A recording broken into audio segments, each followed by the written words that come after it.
ಪೌರ ಕಾರ್ಮಿಕರ ನೇರ ನೇಮಕಾತಿ ಆದೇಶ ಪತ್ರಗಳನ್ನು ನೀಡಬೇಕು ಹಾಗೂ 799 ಗುತ್ತಿಗೆ ಪೌರ ಕಾರ್ಮಿಕರಿಗೆ ನೇರ ವೇತನ ಪಾವತಿಸುವಂತೆ ಮನವಿ.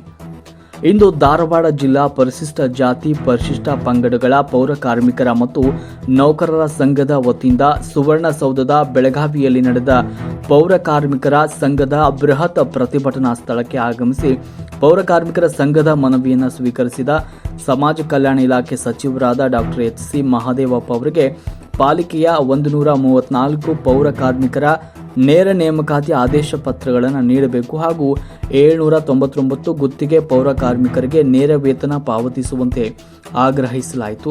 ಇನ್ನು ಸಚಿವರು ಈ ಬಗ್ಗೆ ಕೂಡಲೇ ಕ್ರಮ ಜರುಗಿಸುವಂತೆ ಸೂಚಿಸುತ್ತೇನೆ ಹಾಗೂ ಸಂಘದ ವಿವಿಧ ಬೇಡಿಕೆಗಳನ್ನು ಈಡೇರಿಸುವಂತೆ ಕ್ರಮವನ್ನು ಜರುಗಿಸಲಾಗುವುದು ಅಂತ ಹೋರಾಟ ನಿರತ ನೂರಾರು ಪೌರ ಕಾರ್ಮಿಕರಿಗೆ ಭರವಸೆಯನ್ನು ನೀಡಿದರು. ಈ ಪ್ರತಿಭಟನೆಯಲ್ಲಿ ನೂರಾರು ಪೌರ ಕಾರ್ಮಿಕರು ಪಾಲ್ಗೊಂಡಿದ್ದರು. ವರದಿ ಶಿವಾಜಿ ಮೇತ್ರಿ, ಬೆಳಗಾವಿ.